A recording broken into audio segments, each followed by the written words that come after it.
Programang ito ay rated SPG, striktong patnubay at gabay ng magulang ang kailangan. Sinabihan nga ni Kapitan si Rigor na may pumunta daw umanong taga-koreksyonal sa barangay at hinahanap si Tanggol. Kaya napagtanto ni Rigor na nakatakas nga sa kulungan si Tanggol.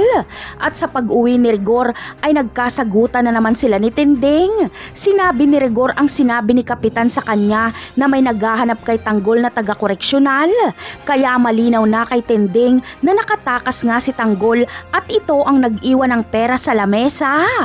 Sa kabilang banda naman ay nagkakabakbaka na nga sa loob ng mansyon. Alang-alang sa pag-ibig ni Tanggol kay Mokang ay sasagupain niya ang napakalakas na pwersa ni Ramon para maitakas niya lang si Mokang. Ngunit hindi ito magiging madali dahil napaghandaan na ito ni Ramon.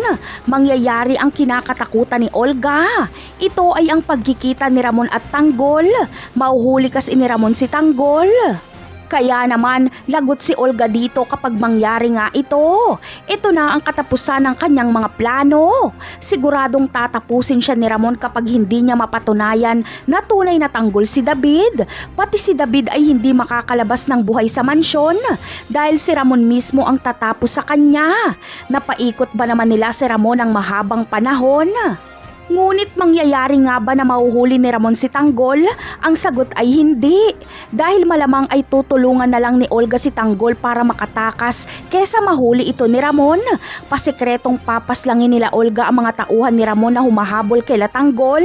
Kaya ligtas na maitatakas ni Tanggol si Mokang sa mansyon. Napakarami pa nating dapat abangan sa mga susunod na episode. Paalam!